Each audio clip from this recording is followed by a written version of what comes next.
우리 함께 인사하겠습니다. 할렐루야, 할렐루야. 한 주간 평안하셨습니까? 우리 옆에 있는 분들과도 인사하겠습니다. 사랑하고 축복합니다.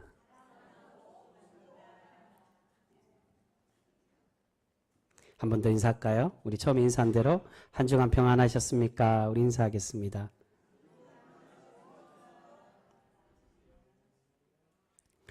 요즘은 특히나 평안을 비는 인사가 꼭 필요한 것 같습니다. 요즘 너무 무더워서 여러분 다들 건강하시죠? 예, 항상 건강 잘 챙기시고 하나님의 은혜로 복되게 살아가는 우리 귀한 성도 되실 수 있기를 소망하고 축복합니다. 여러분 요즘 현대인의 최고의 관심사는 건강과 행복에 있다고 할 수가 있습니다. 여러분 하나님의 백성들, 신앙인의 건강과 행복은 누구에게 달려 있습니까?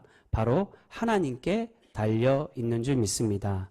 여러분 그렇게 우리가 우리의 모든 삶을 하나님께 내어 맡기고 하나님만을 의지함으로 참 행복과 건강한 삶을 누리는 그런 복된 성도 우리 모두가 되실 수 있기를 주님의 이름으로 축복합니다. 여러분 15세기 영국의 장미전쟁 당시에 워릭 백작으로 알려진 리차드 네빌이라는 사람이 있었습니다. 그는 엄청난 재력과 군사력으로 에드워드 4세를 영국의 왕으로 등극시킨 1등 공신이었습니다. 그래서 사람들은 워릭 백작을 킹메이커라고, 왕을 만들고 세운 사람이라고 그렇게 불렀습니다. 그런데 워릭 백작은 에드워드 4세가 왕이 될 수 있도록 큰 공을 세웠기에 자신이 왕위에 군림하여서 나라의 주요 관직과 권력을 자신의 혈연과 가문이 독식하려고 그렇게 하였습니다. 그런데 이런 워릭 백작의 생각과는 다르게 에드워드 4세가 자신의 뜻대로 움직이지 않자 결국 워릭 백작은 적군과 손을 잡고 반란을 일으켜서 에드워드 왕을 배신하고 그를 몰아내기로 결정하였습니다. 이렇게 워릭 백작과 에드워드 4세 왕 사이에 전쟁이 일어나게 되었는데 이 전쟁을 바넷 전투라고 그렇게 부릅니다. 그런데 이 전투에서 결과가 어떻게 되었을까요? 워릭 백작은 결국 처참하게 패하고 가문이 모두 몰락하는 비참한 최후를 맞이하게 되었습니다. 여러분 사람은 항상 자신이 남을 도와주면 그 도와준 사람에게 대가를 바랄 때가 있습니다. 그것은 세상의 원칙에서는 당연한 것일 수도 있겠지만 하지만 신앙의 원리와 하나님의 말씀의 가치와는 맞지가 않다는 것입니다. 우리가 남을 도와주고 선을 베푸는 것이 꼭 대가를 바라서가 아니라 하나님의 백성으로서는 당연히 행해야 되는 모습임을 우리는 분명히 기억해야 될 것입니다. 오늘 말씀에서 북이스라엘과 남유다 두 왕국의 왕 뒤에서 권력을 잡고 나라를 움직이던 비선실세들이 있었습니다. 그들이 바로 북이스라엘의 아브넬과 남유다의 요압이었습니다. 지난 시간에 말씀드린 것처럼 이들은 모두 각자의 왕들과 친척 관계의 사람들이었습니다. 자신들이 이런 권력을 가질 수 있었던 이유가 왕과 혈연 관계로 맺어진 사이였기 때문에 큰 권력을 유지할 수가 있었다는 것입니다. 하지만 결국 이스라엘은 이러한 가족 경영, 혈연이 나라를 흔들고 권력을 부림으로 나라가 어려움에 빠지는 결과를 낳고 말았습니다. 이제 사울은 죽고 사울의 유일하게 살아남은 아들인 이스보셋이 11지파로 이루어진 북이스라엘의 왕이 되었습니다. 하지만 이스보셋은 자신의 능력으로 왕이 된 것이 아니라 사울의 사촌이며 자신에게는 당숙이었던 아브넬의 힘으로 왕이 되었다는 것입니다. 그래서 실제 권력과 힘은 모두 다 이스보셋이 아니라 바로 이 군대 장관인 아브넬이 가지고 있었다는 것입니다. 그러한 권력의 실체를 오늘 말씀에서 우리에게 설명을 해주고 있습니다. 우리 함께 읽은 말씀 6절과 7절 말씀 우리 다시 한 번 더 같이 읽겠습니다. 6절과 7절입니다. 같이 읽습니다. 시작. 사울의 집과 다윗의 집 사이에 전쟁이 있는 동안에 아브넬이 사울의 집에서 점점 권세를 잡으니라. 사울에게 첩이 있었으니 이름은 리스바요 아야의 딸이더라.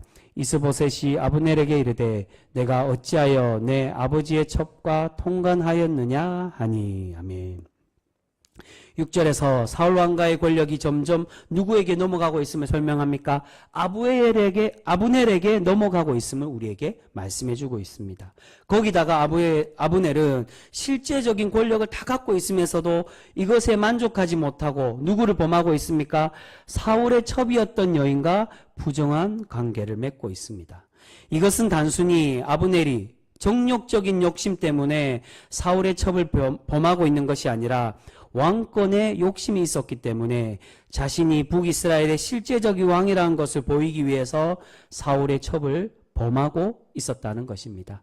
여러분, 당시에 왕의 아내를 범한다는 것은 왕권을 물려받는다는 것을 의미하는 행동입니다. 그래서 나중에 16장에 가면 어떤 이야기가 나옵니까? 압살롬이 아버지 다윗을 몰아내고 왕이 되었을 때 다윗의 후궁들을 왕궁에서 범하는 일이 있는데 바로 이 이유도 이러한 이유 때문이었습니다. 자신이 이제 이스라엘의 왕이 되었다는 것을 만백성에게, 이스라엘 백성들에게 선포하는 행위로 그렇게 행했다는 겁니다. 이것은 나중에 다윗이 죽고 솔로몬이 왕이 되었을 때도 아도니아가 다윗의 후궁 아비삭을 요구하는 것도 동일한 이유에서였습니다. 동생 솔로몬에게 왕권을 양보한 것처럼 행동했지만 아도니아는 아비삭을 요구함으로 여전히 왕권에 대한 욕심을 가지고 있음을 표현하고 있었습니다. 이러한 아도니아의 반역적인 행동에 단순히 솔로몬이 아도니아에게 대노한 것이 아버지의 첩을, 아버지의 아내였던 사람을 달라고 요구했기 때문이 아니라 이런 반역적인 행동, 자신의 나중에는 결국에 왕권을 탐하려는 그러한 욕심으로 인해 결국 솔로몬은 대노하고 아도니아를 숙청하게 되었다는 것입니다. 지금 아브넬도 동일한 권력의 욕심을 보이고 있는 것입니다. 그런데 이런 아브넬의 행동에 이스보셋이 질책을 하자 아브넬은 자신의 당연한 권리라고 그렇게 주장하고 있습니다. 8절 말씀입니다. 우리 8절 말씀 같이 읽습니다. 시작. 아브넬이 이스보셋의 말을 매우 분하게 여겨 이르되 내가 유다의 계머리냐? 내가 오늘 당신의 아버지 사울의 집과 그의 형제와 그의 친구에게 은혜를 베풀어 당신을 다윗의 손에 내주지 아니하였거늘 당신이 오늘 이 여인에게 관한 허물을 내게 돌리는도다. 아멘. 무슨 말입니까? 아브넬이 자신이 사울의 가문에 충성을 다했고 왕은 당신을 지켜주었다는 것입니다. 자신이 베푼 은혜, 이 업적이 있기에 이 공을 인정받는 것은 당연하다라고 아브넬은 요구하고 있습니다. 결국 아브넬은 북이스라엘이 자신의 뜻대로 되지 않자 나라를 다윗에게로 넘겨주기로 그렇게 작정하였습니다. 그런데 이런 친족 경영의 문제는 북이스라엘만의 문제가 아니었습니다. 다윗이 다스리던 남유다에도 실제 권력자, 비선실세인 요압으로 인해 점점 나라가 어려워지고 있었다는 것입니다. 아브넬은 북이스라엘의 장로들과 베냐민 지파를 설득해서 나라를 다윗에게 넘겨주기로 약속을 했습니다. 그래서 다윗은 아브넬을 환영하고 잔치를 베풀어 주었습니다. 그런데 이러한 사실을 뒤늦게 알게 된 요압이 다윗에게 따져 묻고 있습니다. 그 말씀 24절과 25절 말씀입니다. 24절 25절 우리 같이 읽겠습니다. 시작. 요압이 왕에게 나아가 이르되 어찌하심이니까 아브넬이 왕에게 나왔거늘 어찌하여 그를 보내 잘가게 하셨나이까 왕도 아시려니와 넬의 아들 아브넬이 온 것은 왕을 속임이라 그가 왕이 출입하는 것을 알고 왕이 하시는 모든 것을 알려 함이니이다 하고. 요압이 아브넬에 대해서 이렇게 모함하는 것은 사실 그가 첩자다, 당신을 염탐하러 왔다, 이것은 다 모함에서 나온 것입니다. 그런데 요압이 아브넬을 이렇게 모함하는 것은 두 가지 이유에서 이러한 말을 하는 것입니다. 하나는 앞에 2장에서 오늘 후반에 그 이유를 다시금 설명합니다. 2장에 있었던 사건, 기브온 전투에서 동생 아사엘이 이 아브넬에게 죽은 일로 복수심을 가지고 있었기 때문이고, 또한 아브넬이 사울의 군대 장관이었기 때문에 요압 자신이 권력의 위협을 받을 것을 두려워했기 때문이었습니다. 그래서 요압은 다윗 몰래 아브넬을 죽이기로 작정했습니다. 26절 말씀입니다. 26절 말씀 같이 읽습니다. 시작. 이에 요압이 다윗에게서 나와 전령들을 보내 아브넬을 쫓아가게 하였더니 시라 우물가에서 그를 데리고 돌아왔으나 다윗은 알지 못하였더라. 아멘. 지금 요압이 다윗 몰래 아브넬을 죽이려고 하는 것이 무엇을 의미하는 것입니까? 요압이 다윗의 말을 듣지 않았다는 것입니다. 다윗은 알지 못했다는 건 다윗 몰래 다윗의 말을 듣지 않고 다윗이 그에게 이야기하고자 하는 그 속내는 그를 가만히 내버려 두라는 것입니다. 그런데 요압은 그 말을 듣지 않았습니다. 다윗은 아브넬을 죽이기 원하지 않았지만 요압은 왕의 말을 듣지 않고 그 말을 어기고 있습니다. 그래서 지금 요압은 아브넬에게 사적 복수를 하고 있습니다. 27절 말씀도 같이 읽습니다. 27절 같이 읽습니다. 시작. 아브넬이 헤브론으로 돌아오매 요압이 더불어 조용히 말하려는 듯이 그를 데리고 성문 안으로 들어가 거기서 배를 찔러 죽이니 이는 자기의 동생 아사엘의 필로 말미암음이더라. 아멘. 여러분, 원래 동해보복법, 눈에는 눈으로 이에는 이로 갚는 것은 하나님께서 율법으로 정해 주신 말씀이었습니다. 하지만 전쟁 중에 일어난 죽음은 그거와는 별개의 문제, 예외였다는 것입니다. 그럼에도 요압은 어떻게 하고 있습니까? 자신의 권력을 이용해서 다윗 왕의 말도 듣지 않고 아브넬을 죽이고 있었다는 것입니다.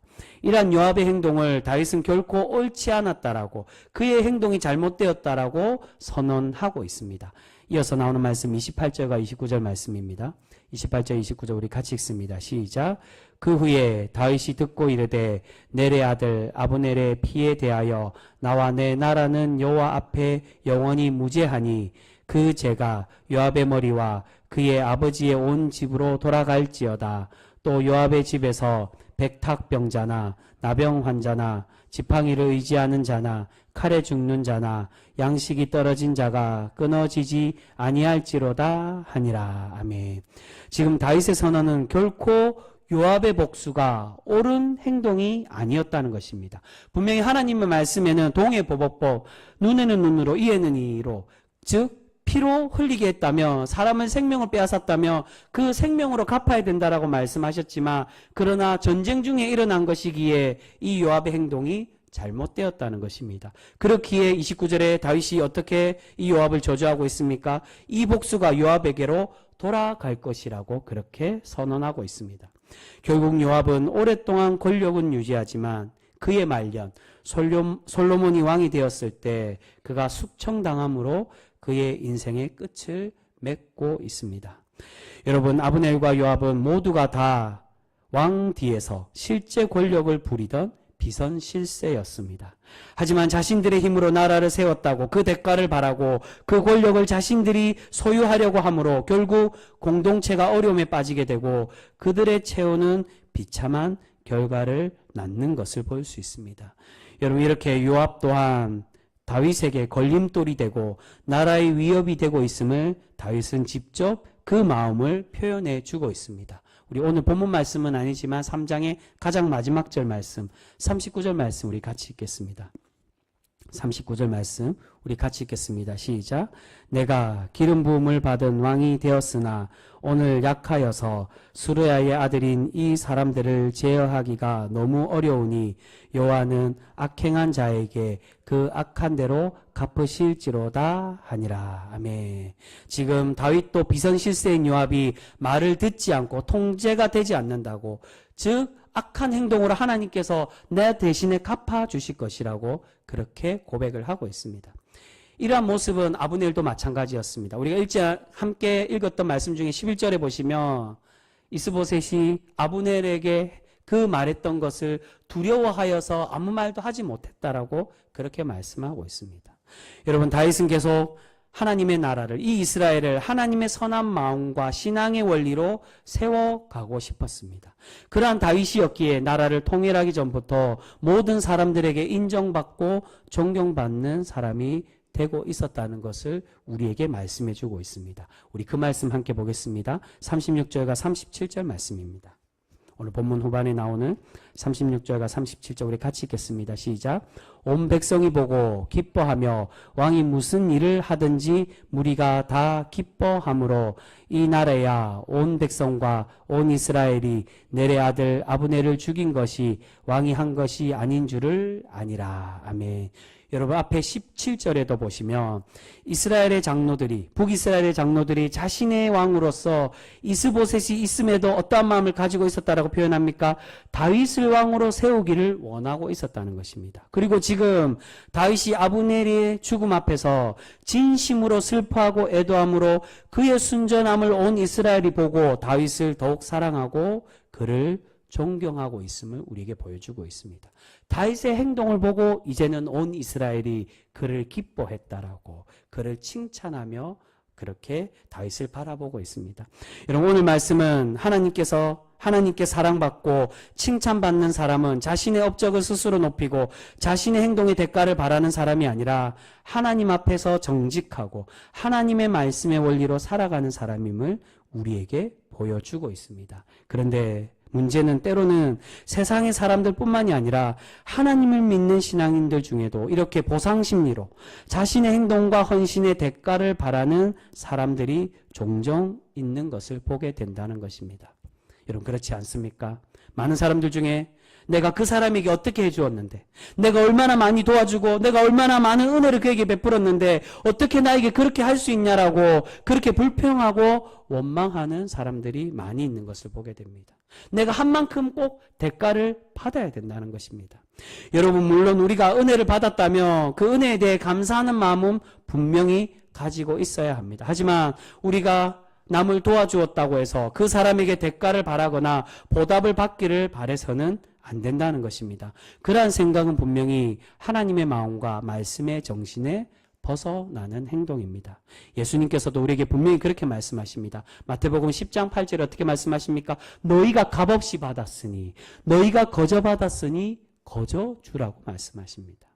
여러분 우리가 소유하고 있는 것들 우리의 모든 삶은 다 누구에게서부터 온 것입니까? 내 것이 아니라 다 하나님께로부터 온 하나님께서 주신 은혜의 산물인 것입니다. 결코 내 것은 하나도 없는 것이 바로 신앙인의 삶입니다. 우리가 말로만 또는 찬양으로만 내 삶에 당연한 것은 하나도 없고 모든 것이 다 하나님의 은혜라고 입술로는 고백을 하는 것이 아니라 우리의 모든 것이 다 한량없는 하나님의 은혜임을 기억하며 고백하며 살아가는 백성이 되어져야 될 줄 믿습니다. 여러분 그렇게 조건 없이 받은 은혜와 사랑을 우리가 조건 없이 나누는 것은 당연한 신앙의 원리라고 할 수가 있습니다. 여러분 왜 우리가 대가를 바라고 그렇게 그 사람들에게 보답을 바랄까요? 내 것이라고 생각하기 때문입니다. 내가 너를 도와주었다고. 하나님이 주신 은혜로 그러한 하나님의 은혜와 능력으로 그 힘으로 내가 도와주었다고 하나님께서 값없이 주셨기에 내가 값없이 나누는 것이라고 생각하는 게 아니라 나의 힘으로 나의 노력으로 내가 열심히 해서 벌은 물질과 그러한 힘이라고 내 것이라고 생각하고 그렇기에 그들에게 준 것을 내가 보답받기를 바라고 대가를 바라고 있는 것입니다. 여러분 그런데 그러한 신앙의 원리가 아니라 오늘 아브넬과 요압처럼 자신의 업적을 내세우고 대가를 바라는 모습은 결국 자신을 망치게 하고 더 나아가서는 공동체를 어렵게 하고 망하게 하는 길임을 우리는 분명히 기억해야 될 줄 믿습니다. 여러분 대가를 바라는 것은 결코 신앙인의 바른 모습이 아니라는 것입니다. 여러분 열왕기하 4장에 보시면 엘리사와 수넴 여인의 이야기가 소개가 되고 있습니다. 수넴 여인은 엘리사가 하나님의 사람임을 알고 수넴을 지날 때마다 자신의 집으로 모셔서 정성껏 대접하고 그를 섬겨주었습니다. 이런 수넴 여인의 헌신에 엘리사가 질문을 합니다. 너에게 혹시 바라는 것이 있냐고. 내가 왕이나 장군들에게 이야기해서 너에게 필요한 것을 내가 채워주겠다라고 그렇게 약속을 합니다. 그런데 수넴 여인은 내가 아무것도 바라는 것이 없다고 대가를 바라지 않고 순수한 신앙의 헌신임을 그에게 보여주었습니다. 그러한 여인의 헌신에 엘리사는 그에게 단 한 가지 없는 것, 자신에게 자녀가 없는 것을 이 여인에게 자녀가 없는 것을 알고 그 이 수넴 여인이 아들을 낳을 수 있도록 은혜를 베풀어 주었고, 또한 나중에 그 아들이 죽었을 때도 다시 살아나도록 기적을 베풀어 주는 것을 볼 수 있습니다. 여러분, 수넴 여인이 이러한 칭찬과 복을 받을 수 있었던 것은 바로 그의 순수한 신앙의 열정과 경건한 헌신에서 비롯되었다라고 할 수가 있습니다. 뭔가 대가를 바라고 내가 이만큼 하면 이 선지자가 나에게 많은 것을 주겠지, 그러한 대가성의 보상 심리로 그를 섬기고 또한 하나님의 사람을 대접한 것이 아니라 순수한 마음이 내가 하나님의 길을 가는 사람에게 헌신하는 마음으로 그렇게 드렸을 때 하나님은 그 모습을 더 아름답게 보시고 이 여인을 칭찬하고 계셨다는 것입니다. 여러분, 우리는 때로 하나님께 대가를 바라며 하나님께도 그렇게 기도할 때가 있습니다. 내가 이만큼 열심히 신앙생활하고 이만큼 하나님께 드리고 봉사했으니 자신에게 복을 내려 달라는 것입니다. 그런데 여러분, 우리가 결코 잊지 말아야 될 것은 우리가 하나님께 드릴 수 있고 헌신할 수 있는 건강은 모두가 다 하나님께서 값없이 주신 은혜에서 비롯되었다는 것입니다. 그렇게 우리가 하나님께 한량없는 은혜를 받은 것이기에 그것을 다시 하나님께로 돌려드리고 헌신하는 것은 당연한 모습이라고 할 수 있습니다. 그런데 그럼에도 우리는 때때로 하나님께 권리를 주장하고 대가를 요구합니다. 나의 행한 만큼 갚아달라고 이야기합니다. 오늘 아브넬과 요압은 하나님의 신앙 원리대로 살아가지 못하고 대가를 요구하고 권력의 욕심을 부림으로 결국 하나님께 책망받는 인생이 되고 있는 것을 볼 수 있습니다. 여러분, 우리가 하나님께나 또한 사람에게도 보상을 바라고 그렇게 행동하는 것이 아니라 모든 것이 다 하나님의 것이며 하나님의 은혜임을 잊지 않고 감사하는 마음으로 섬기는 그러한 복된 성도 우리 모두가 되실 수 있기를 소망합니다. 우리가 그러한 신앙의 순전한 삶으로 온전히 살아갈 때 오늘 하나님께서 다윗을 칭찬받고 존경받는 왕으로 세워가시고 또한 수넴 여인을 복되게 하여 주셨던 것처럼 우리에게도 동일한 은혜와 복을 날마다 내려주실 줄 믿습니다. 아무쪼록 그러한 복된 성도 우리가 대가성으로 하나님께나 사람에게 너희가 값없이 받았는데 값없이 주는 것이 당연한 것인데 그렇지 않고 내 것이라고 욕심내어 내가 준 것을 나는 돌려받아야 되겠다라고 그렇게 욕심내고 우리가 그것을 요구하는 것이 아니라 오늘 하나님께서 이 말씀 통해 우리에게 진정을 원하시는 신앙인의 삶, 우리가 하나님의 은혜로 그저 나누며 그렇게 행하며 살아가기를 바라시는 것처럼 그 모습으로 살아가 하나님께 칭찬받는 그런 복된 성도 우리 모두가 되실 수 있기를 주님의 이름으로 축복합니다. 기도하겠습니다.